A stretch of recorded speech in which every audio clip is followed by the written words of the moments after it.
بسم اللہ الرحمن الرحیم والفجر ولیال عشر والشفع والوتر صدق اللہ العظیم۔ میرے دوستو، اللہ رب العالمین نے قرآن پاک کے اندر سورہ فجر کے ابتدا میں 10 ایام کی قسم کھائی ہے، اور اس ایام سے کون سے ایام مراد ہیں تو فرمایا کہ اس سے ذی الحجہ کا مہینہ جس کی آمد ہے، فرمایا کہ اس کے ابتدائی عشرہ پہلے 10 دن مراد ہیں۔ آخر اللہ رب العالمین نے کس وجہ سے ان ایام کی تخصیص فرمائی ہے جن کے اندر اللہ رب العالمین کو اعمال انسان کے بہت ہی زیادہ محبوب ہیں، آخر کوئی تو وجہ ہے نا۔ تو لہٰذا میرے دوستو، جس طرح اللہ رب العالمین نے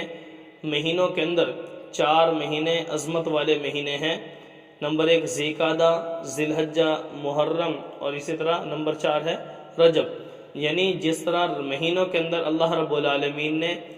عظمت والے مہینے 4 بنا دیے، 4 کو قرار دے دیا، اسی طرح اللہ رب العالمین نے ایام میں اگر دیکھا جائے تو عشرہ ذی الحجہ ایسا مبارک عشرہ ہے، ایسے ایام برکت والے ہیں، یہ عظمت والے ہیں، شان والے ہیں کہ جن کے اندر اللہ رب العالمین کو انسان کی عبادت بہت ہی زیادہ محبوب ہے، بہت ہی زیادہ پسندیدہ ہے۔ اور دوسری اس کی عظمت یہ بھی ہے کہ اللہ رب العالمین نے قسم کھائی ہے ان 10 دنوں کی، ٹھیک ہے۔ اس طرح ان ایام کے اندر اللہ رب العالمین نے گویا نفلی عبادت کو جو امت کے لیے دیا ہے، اس میں روزے بھی ہیں۔ احادیث کے اندر موجود ہے کہ اللہ رب العالمین کو جو اس عشرے کے اندر محنت کرتا ہے، اللہ کی عبادت کرتا ہے، دن میں روزے رکھتا ہے، راتوں کو قیام کرتا ہے، راتوں میں عبادت کر رہا ہے، نفلی عبادات میں لگا ہوا ہے، تہجد میں لگا ہوا ہے، میرے دوستو اللہ کو بہت ہی زیادہ پسندیدہ ہے۔ ایک حدیث کے اندر یہ آیا کہ پیارے آقا صلی اللہ علیہ وسلم نے ارشاد فرمایا، جو بندہ ان ایام میں 9 روزے رکھے گا تو فرمایا 1 روزہ 1 سال کے روزوں کو برابر ثواب رکھتا ہے، یعنی اتنے عبادت کا ثواب اس بندے کو ملے گا۔ اور اکیلا عرفہ کا دن کا جو روزہ ہوگا، یعنی عید سے 1 دن پہلے کا روزہ، اس کی عظمت پیارے آقا صلی اللہ علیہ وسلم ارشاد فرمائی، وہ اکیلا روزہ اتنا عمل کے اعتبار سے، اجر کے اعتبار سے اتنی عظمت والا ہے کہ وہ اکیلا روزہ 2 سال کے روزوں کو برابر کا ثواب رکھتا ہے۔ اور اسی طرح اس کا ثواب دوسرا یہ بھی ہے، فضیلت اس کی کہ وہ اکیلا عرفہ کے دن کا جو روزہ ہے، وہ اکیلا روزہ بندے کے 2 سال کے گناہ معاف کروا دیتا ہے۔ تو میرے دوستو، اس لیے ان ایام کے اندر پہلا کام تو ہم نے یہ کرنا ہے کہ روزوں کی پابندی کرنی ہے، جتنا ہو سکے نفلی روزے ہیں، اللہ رب العالمین 1 روزے کے بدلے 1 سال کے روزے رکھنے کے برابر ثواب عطا فرمائیں گے۔ تو گویا 9 روزے ہوں گے، اور 9 روزوں میں 10 سال کی عبادت کا ثواب، 10 سال کے روزوں کا ثواب اللہ رب العالمین اس امت کے ان افراد کو جو اس مہینے کے اندر ابتدائی عشرے میں روزے رکھیں گے، 1 روزے کے بدلے 1 سال کے روزوں کا ثواب نصیب فرمائیں گے۔ اور اس عشرے کی جو راتوں کو اللہ نے عظمت دی ہے، شان دی ہے، تو فرمایا کہ اس رات میں عبادت کرنے والے ایسا ان کو ثواب دیا جائے گا جیسا شب قدر میں عبادت کرنے والے ہیں۔ تو میرے دوستو، اس عشرے کی جو 10 دن ہیں اور 10 راتیں ہیں، انتہائی اللہ کو زیادہ محبوب ہیں۔ تو اس لیے خاص طور پہ ان ایام کے اندر عبادت کی طرف بندے کو کوشش کرنی چاہیے، قدم بڑھانا چاہیے۔ دوسری اس کی اہم عظمت اس عشرے کی، تو میرے دوستو، عبداللہ ابن عباس رضی اللہ تعالیٰ عنہ سے روایت منقول ہے، بخاری شریف کے اندر یہ موجود ہے، پیارے آقا علیہ الصلوۃ والسلام جب اس عشرے کی عظمتیں بیان فرما رہے تھے تو آپ صلی اللہ علیہ وسلم فرمایا، ان ایام کے اندر کیا جانے والا عمل عام دنوں میں کیے جانے والے عمل سے کئی درجہ بڑھ جاتا ہے، اس سے بڑا یعنی کوئی عمل نہیں ہے جو اس عشرے کے اندر اعمال کیے جائیں گے، ان کے اجر کے اعتبار سے، ثواب کے اعتبار سے اور دنوں میں کیے جانے والے اعمال اتنے نہیں ہوں گے۔ تو ایک صحابی نے آگے سے عرض کیا، اے اللہ کے رسول صلی اللہ علیہ وسلم، کیا جہاد سے بھی بڑھ کر ہے یہ عشرے کی عظمت اور اس کے اندر کیا جانے والا عمل؟ تو پیارے آقا صلی اللہ علیہ وسلم فرمایا، ہاں، جہاد سے بھی بڑھ کر درجہ رکھتے ہیں ان دنوں کے اندر اعمال۔ تو نبی علیہ الصلوۃ والسلام فرمایا، ہاں، ایسا مجاہد جو اپنی جان اور اپنا مال دونوں کے دونوں قربان کر دیے، جس نے جہاد کے اندر شہید ہو چکا، تو سمجھو کہ وہ بندہ تو اس عشرے کے اندر عبادت کرنے والے بندے سے درجے میں بڑھ جائے گا۔ لیکن ایسا بندہ جو جہاد کے اندر گیا، اپنی جان اور مال دونوں کو لے کر گیا، مال لگ گیا لیکن جان کو بچا کر اگر وہ بندہ واپس آ گیا تو سمجھ لو کہ وہ بندہ بھی اس عشرے کی عبادت کرنے والے بندے کے ثواب کے اعتبار سے درجہ اس کا بھی کم ہے۔ تو پتہ چلا کہ اس عشرے کی عبادت اللہ کے ہاں بہت ہی زیادہ محبوب ہے کہ اتنی عبادت اور دنوں میں کسی دن کی بھی عبادت اللہ کو محبوب نہیں ہے۔ تیسری روایت اس عشرے کی عظمت کے حوالے سے ذہن نشین فرما لیں۔ مسند احمد میں حضرت عبداللہ بن عمر رضی اللہ تعالیٰ عنہ سے روایت موجود ہے، فرماتے ہیں ما من ایام اعظم عند اللہ ولا احب الیہ من العمل فیہن من هذه الایام العشر فاکثروا فیہن من التہلیل والتکبیر والتحمید۔ گویا اللہ رب العالمین نے فرمایا کہ اس عشرے کے اندر، ان 10 دنوں کے اندر سب سے زیادہ پسندیدہ اعمال اللہ کے نزدیک وہ ہے جو عمل ان ایام میں کیا جائے، ٹھیک ہے؟ اور فرمایا کہ دنوں میں ان دنوں سے بڑھ کر کوئی دن نہیں۔ تو معلوم ہوا کہ اس حدیث کے اندر پیارے پیغمبر صلی اللہ علیہ وسلم نے ارشاد فرمایا کہ اے امت محمدیہ، تم تکبیر، تحلیل اور تحمید، تکبیر سے مراد اللہ اکبر، تحمید سے مراد سبحان اللہ، اور اسی طرح تحلیل سے مراد لا الہ الا اللہ۔ فرمایا کہ اللہ اکبر، سبحان اللہ، الحمدللہ، یہ وہ الفاظ ہیں، وہ کلمات ہیں، فرمایا کہ جو اللہ رب العالمین کو بہت ہی زیادہ محبوب ہے۔ تو اے امت محمدیہ، ان ایام کے اندر آپ ان الفاظ کے ساتھ اللہ کی تعریف کریں، اللہ کی عبادت کریں تو بہت ہی زیادہ عظمتیں پانے والے ہو جائیں گے۔ اور اسی وجہ سے تکبیر، تحلیل اور ان چیزوں کے اور تسبیح، اس سے مراد جو ذکر بتایا گیا ہے، اس سے مراد وہ ایک مخصوص ذکر ہے ان ایام کا۔ وہ کیا ہے؟ اللہ اکبر، اللہ اکبر، لا الہ الا اللہ واللہ اکبر، اللہ اکبر وللہ الحمد۔ تو میرے دوستو، اس ذکر کو ان ایام میں خاص طور پر اہتمام سے کرنا چاہیے۔ کیوں؟ اللہ رب العالمین کو خوش کرنا ہے، تو اللہ رب العالمین کے لیے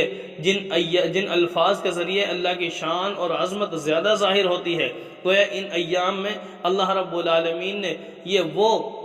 جملہ، وہ ذکر دے دیا اس امت کو جو اللہ کو بہت ہی زیادہ پسندیدہ ہے۔ تو میرے دوستو، ان ایام کے اندر ہم خاص طور پر اہتمام کریں کہ اللہ رب العالمین کی ذات کو خوش کرنے کے لیے ہر وقت چلتے پھرتے، اٹھتے بیٹھتے،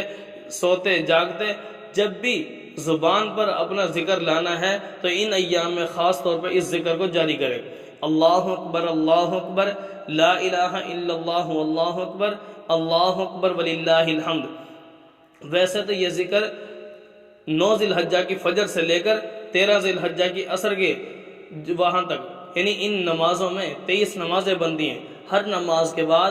ہر بندے اور ہر عورت پر ایک مرتبہ پڑھنا اس کو واجب ہے۔ لیکن اس سے قبل جو یہ عشرہ ہے، اس کے اندر ہم نے عبادت کرنی ہے، عبادت ہی اللہ کو مقصود ہے۔ تو میرے دوستو، ان الفاظ کے ذریعے سے اگر ہم اللہ کی عبادت کریں گے، اٹھتے بیٹھتے، چلتے پھرتے، کوئی بھی ذکر ہم زبان پہ رکھیں گے تو اللہ کو بہت ہی زیادہ پسندیدہ ہوگا۔ اسی طرح میرے دوستو، اس عشرے کے اندر ایسے افراد جو قربانی کا ارادہ رکھتے ہیں، بالخصوص وہ اور بالعموم ہر مسلمان، یہ کوشش کرے کہ ان ایام میں اپنے نہ کے بال، ناخن، اسی طرح جسم کے زائد بال، ان کو بھی صاف نہ کرے، ٹھیک ہے؟ کیوں؟ اس لیے کہ ان ایام کے اندر حاجی حضرات کے لیے ان چیزوں کی پابندی ہوتی ہے، وہ وہاں پر پابندی کے ساتھ رہیں گے اور ہم یہاں پر پابندی کے ساتھ اگر رہیں گے، ان کی ادا کو اپنائیں گے تو میرے دوستو، ان ایام کے اندر اس عمل پر بھی ہمیں اجر ملے گا۔ فرمایا گویا انسان اپنے ہر جسم کے ہر عضو کو اللہ کے راستے میں قربان کرتا ہے، تو چند دن پہلے ان کو چھوڑ دیں اور عید والے دن اگر ان کو ہم صاف کریں گے، زائد بال ہو گئے، جسم کے یہ اور سر کے بال، ناخن وغیرہ، اور اپنے جسم کے بندہ صفائی، ان ساری چیزوں کو اس دن کرے گا تو اس پر انشاءاللہ اللہ رب العالمین کی طرف سے بہت زیادہ اجر دیا جائے گا۔ اسی طرح آخری جو اس عشرے کا دن ہوگا، 10واں دن، اس دن میں اللہ رب العالمین کی طرف سے وہ افراد جو صاحب حیثیت ہیں، قربانی کا ارادہ رکھتے ہیں، وہ انشاءاللہ العزیز قربانی کریں گے اور اللہ رب العالمین ان کی قربانی کو قبول فرمائے۔ تو قربانی کے حوالے سے ذہن میں رکھیں، اللہ رب العالمین نے فرمایا قربانی کے دن یعنی 10 ذی الحجہ کو یوم نحر کو اللہ کے نزدیک جانور ذبح کرنے سے بڑھ کر کوئی عمل اللہ کے ہاں پسندیدہ نہیں ہے۔ یعنی